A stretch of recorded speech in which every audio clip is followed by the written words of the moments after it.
Hello everyone, it's your friendly ex-Muslim Abdullah Samir. In this video, I will be talking about Omar ibn al-Khattab, who became a close friend of Muhammad. He became one of the most powerful men in Islam, the second Caliph of Islam. But was he really a good man? Is he really someone Muslims should be looking up to? Let's find out.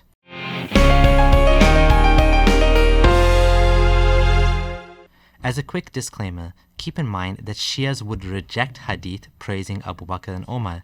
They think that Bukhari invented them as a way to argue against Ali's rights as Caliph. Whatever the case is, this video is presented from the Sunni perspective. Ibn Abbas said that Muhammad said, "There is no angel in the heaven that does not respect Omar, and there is no shaitan on the earth but that he is afraid of Omar." Later on we read, "If there were to be a prophet after me, it would be Omar." So it's safe to say that Omar was a big deal. Muhammad respected him a lot and they were both very close. But was he really what we call a good person? Muhammad and his companions for some reason loved getting married and having relationships with minors. The Islamic history book Tariq al-Khamis mentions this strange story. Omar asked Ali for the hand of his daughter Kulthum in marriage. Ali replied, "She has not yet attained the age of maturity." Omar replied, "By Allah, this is not true. You do not want her to marry me. If she is underage, send her to me."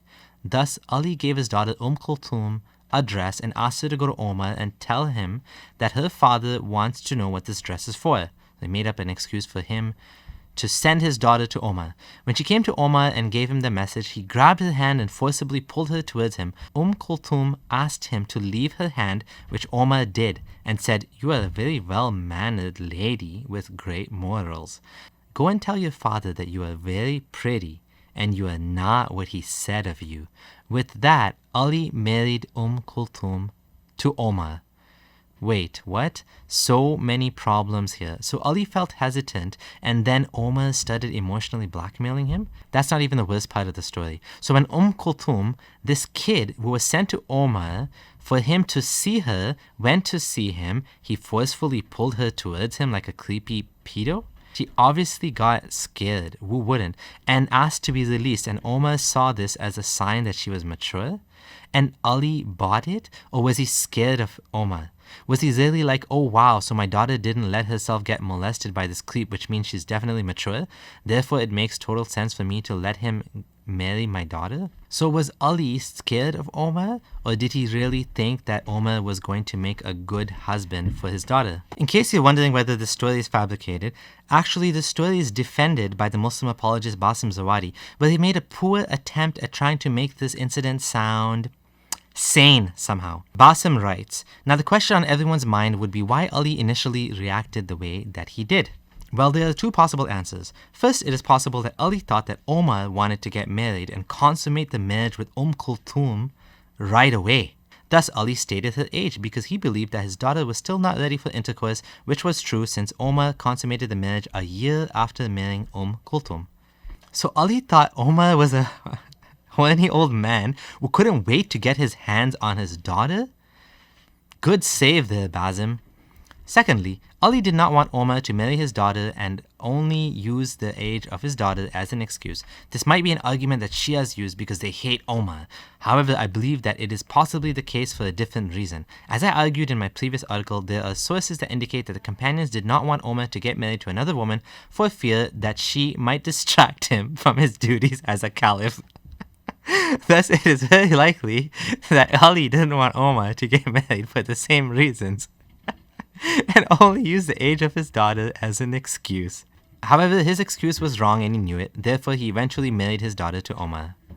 You've got to be kidding me. Firstly, Basim admits that Kulthum was too young to get married with the first point. Omar consummated the marriage a year later. Why did he wait? Because she was still a child when they got married. Is it wrong to have sex with a child but then marrying them and having a sexual relationship with them is okay? It doesn't matter whether you have sex with a child or not. Having sex with a child is even worse. But even marrying a child is wrong. And what Omar did to Kulthum was disgusting. Imagine you have a child and some creepy older man is inspecting her for marriage.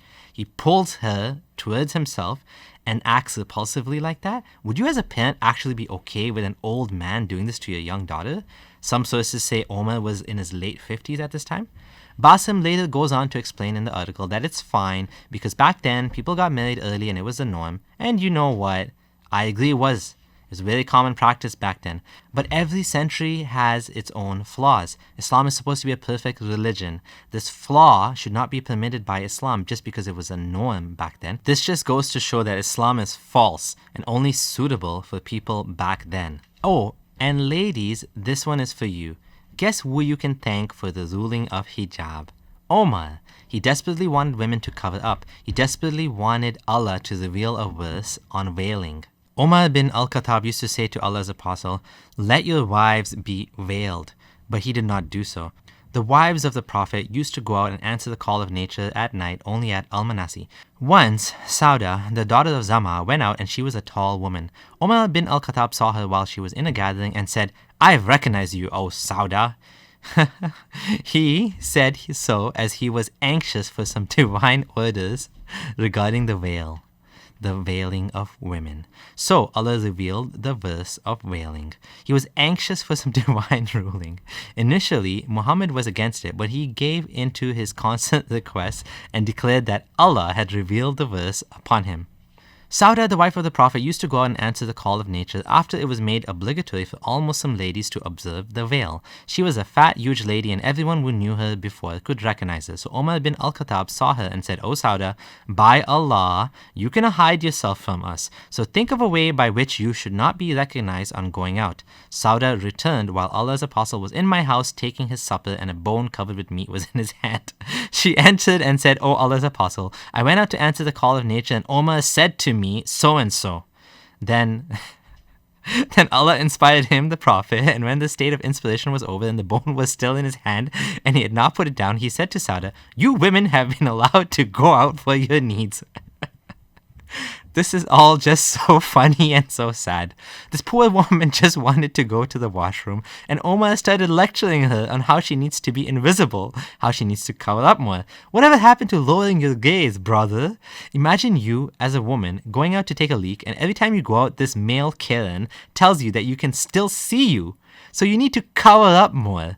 The modern image of Taliban comes to mind, which probably resembles Muhammad and his merry band pretty well. Omar has also bragged about how Allah agreed with him on 3 matters and also went as far as to speak about how they told Muhammad's wives, if they don't behave properly, Muhammad will divorce them and Allah will give him new and better wives. Omar said, "I agreed with Allah on 3 things.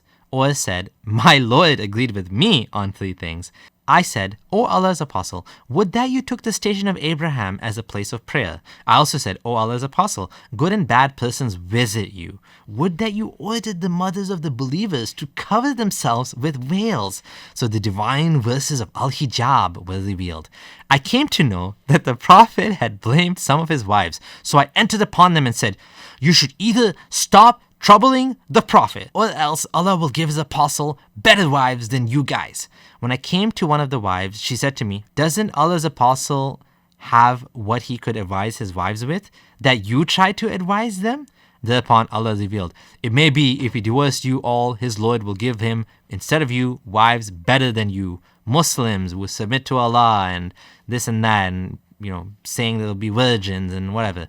Imagine for a second you had an argument with your partner and your dad or mom comes and takes their side over your side and says, "Stop bothering him or her, otherwise they will divorce you and be blessed with better partner."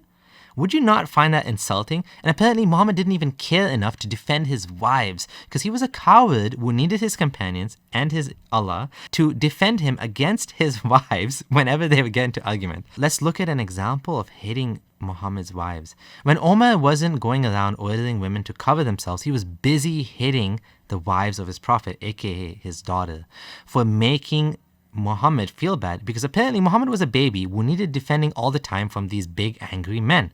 In the following incident narrated in Sahih Muslim, we see an example of where Omar hit his daughter and Abu Bakr hit his daughter.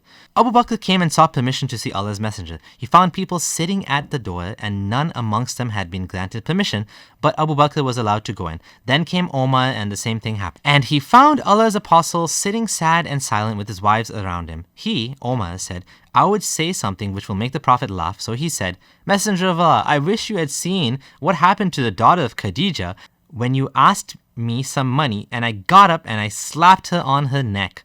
Allah's Messenger laughed and said, they are around me and as you see asking for extra money. Abu Bakr then got up, went to Aisha and slapped her on the neck. And then Omar stood up before Hafsa and slapped her, saying, you ask Allah's Messenger which he does not possess. They said, by Allah, we do not ask Allah's Messenger for anything he does not possess. Then Muhammad withdrew from them for a month or for 29 days. Then this verse was revealed to him. Prophet, say to thy wives, for a mighty reward, blah, blah, blah, blah, blah. You will get double the reward, whatever it says. So Muhammad just sat there letting them hit his wives. Yes, it's true that they were their fathers, but does that really change anything? If you were married to one of your best friend's daughters and you both got in an argument, would you really be okay with your friend coming and slapping your wife? Even if he's a father? I came across a very cringe-worthy video of Zakir Naik where he tries to justify this hadith. Let's watch what he has to say. Suppose your daughter, if she wants to jump from a 10-story building, what will you do? I'll stop her. If she's adamant, what will you do? Point, yeah. You get the point, very good. If she wants to jump, no, I want to go. I want to fly like Superman. Dad, you are preventing me from being a Superman. What will you do? Well, I'll stop her, obviously. Will you slap her or not? If required. She says, no, I want to jump. What will you do? Well, I can ask the other way around. What I'm if my asking, wife brother. sees- I'm asking. If she wants to jump from the 10-story, I will hit her. if required, not normally, you will say, अरे बेटी जान दो ना Superman मत बनो नहीं बनने का अब्बा जब मारने का है अब देखो कैसा उड़ती हूं मैं I want to fly one flap. A father is cruel to be kind. Yes. Now our beloved Prophet Muhammad ﷺ said, anyone who does not love Allah and his messenger more than his own life, he is not a Muslim. Anyone who does not love Allah and his messenger more than his own life, he is not a Muslim. So there are many occasions what happened that sometimes they were disrespectful to the husband. Not a normal husband, Prophet Muhammad ﷺ. There were many occasions, not one occasion. There are many occasions, Hazrat Umar, may Allah be pleased with him, and Hazrat Abu Bakr, may Allah be pleased with him. When they came to know that one of the wives has caused pain to the Prophet, they were the father-in-law of the Prophet. But they loved the Prophet not only more than their daughter, they loved the Prophet more than their own life. There are many occasions. Which occasion you are referring to, I don't know. There were occasions when they came to know that my daughter has caused pain to the Prophet of Allah. How dare she does it? They being father, they have the right to slap. What a stupid and horrible justification and comparison. Slapping a child in order to protect them from jumping out of a window is very different from slapping a married adult for arguing with their husband. This is so toxic. This is toxic. Zakir Naik says there are many occasions where Abu Bakr and Omar slapped their daughters for arguing with Muhammad. I'm sorry, but do you guys know of any healthy relationship where there are no arguments? This was not a marriage. This was a master-to-slave relationship Muhammad had with his wives. In a normal relationship, there are arguments. That's how relationships work. It's not always sunshine and rainbows. If Muhammad couldn't handle getting into arguments with his wives, he shouldn't have married them. Zakir Naik goes on to explain in the video that it's okay for a father to slap his child but not the other way around, and somehow equates this to a husband and wife relationship because a wife shouldn't hit back as women are physically weaker than men. Does this mean Zakir Naik thinks a woman isn't even capable of hitting a man lightly? Just like how husbands in Islam can only hit a woman lightly? Somehow in this messed up thinking of his and all of the people clapping for him, this makes sense. Also, no, it doesn't matter whether you are a father or not. Hitting a child is not okay. It has been proven to be bad for them psychologically. That is not how you discipline your child. Sure, this happened back when it was a norm to hit your kids, but if Islam is a religion for all times to come, such an immoral, dangerous act should not have been done by these exemplar role models of the religion. The stars of Islam should have done better. Now we're going to move on to a harsher punishment for drinking alcohol. So yes, obviously we all know that alcohol is forbidden in Islam. But did you know that it was Omar who set out a harsh punishment for people who drank alcohol? Anas bin Malik reported that Allah's Apostle gave a beating with palm branches and shoes, and that Abu Bakr gave 40 lashes. When Omar became the leader and the people went near to pastures and towns, he said, "What is your opinion about lashing for drinking?" Thereupon, Abdurrahman bin Auf said, "My opinion is that you fix it as the mildest punishment." Then Omar inflicted 80 stripes, meaning lashed them 80 times for drinking alcohol. So let's get this straight. Muhammad gave a beating to people who drank alcohol with palm branches and shoes. Abu Bakr prescribed 40 lashes, and Omar, despite his companion advising him to give a less strict punishment, set it to 80 stripes for just drinking alcohol? If you drink moderately, there's nothing wrong with it. In fact, drinking wine moderately might have some small health benefits, even though I don't advise it. But if you don't like drinking, that's fine. You do you. But to inflict such a violent punishment to people who are just minding their own business and drinking, is that really a moral thing to do? See the difference? Over here, drinking and driving is a crime.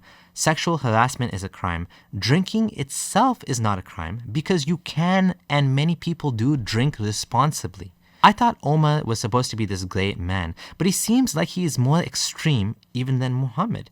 Maybe that's why he's considered a great man. So far from what we've seen, his behavior is quite typical of 7th century men.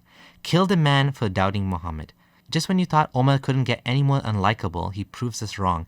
He killed a man for doubting the decision of Muhammad. According to Tafsir Ibn Kathir, 2 men took the dispute to the Prophet and he gave a judgment to the benefit of whoever of them had the right. The person who lost the dispute said, "I don't agree." The other person said, "What do you want to do?" He said, "Let's go ask Abu Bakr." So they went to Abu Bakr and the person who won the dispute said, "We went to the Prophet with our dispute and he issued a decision in my favor." Abu Bakr said, "Then the decision is that which the Messenger of Allah issued," meaning it's final. The person who lost the dispute still said, "Let's go ask Omar." The person who won the dispute said, "We took our dispute to the Prophet and he decided in my favor, but this man refused to submit to the decision."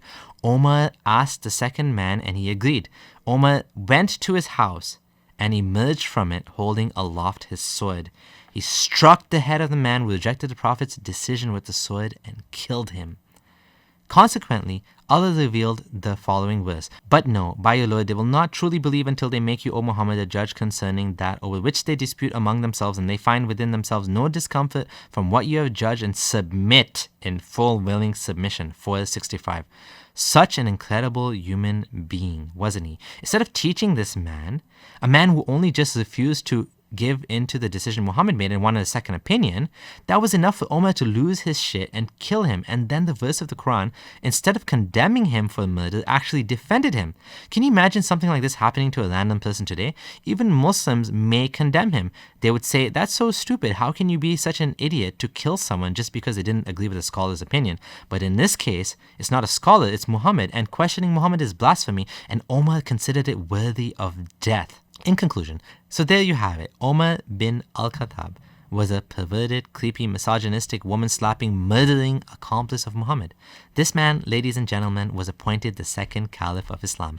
Even if you were to argue that some of the stuff he did was a norm back then, I ask you, was Islam meant to be a religion only for the 7th century? Did Islam not come to fix the social norms of this society and all societies and guide people to the right path? Wasn't Islam supposed to be a religion for all times to come? If so, then these criticisms are valid. And we know that these men are no shining exemplars. They are just petty 7th century men who behave exactly like how we expect them to behave, to use Islam to benefit themselves. Thanks for watching. Thank you to my patrons for supporting my work, and thank you to all of you for helping me to reach 9,000 subscribers on the new channel. I'll soon be back to 50,000 in no time. This is your friendly ex-Muslim Abdullah Samir signing out.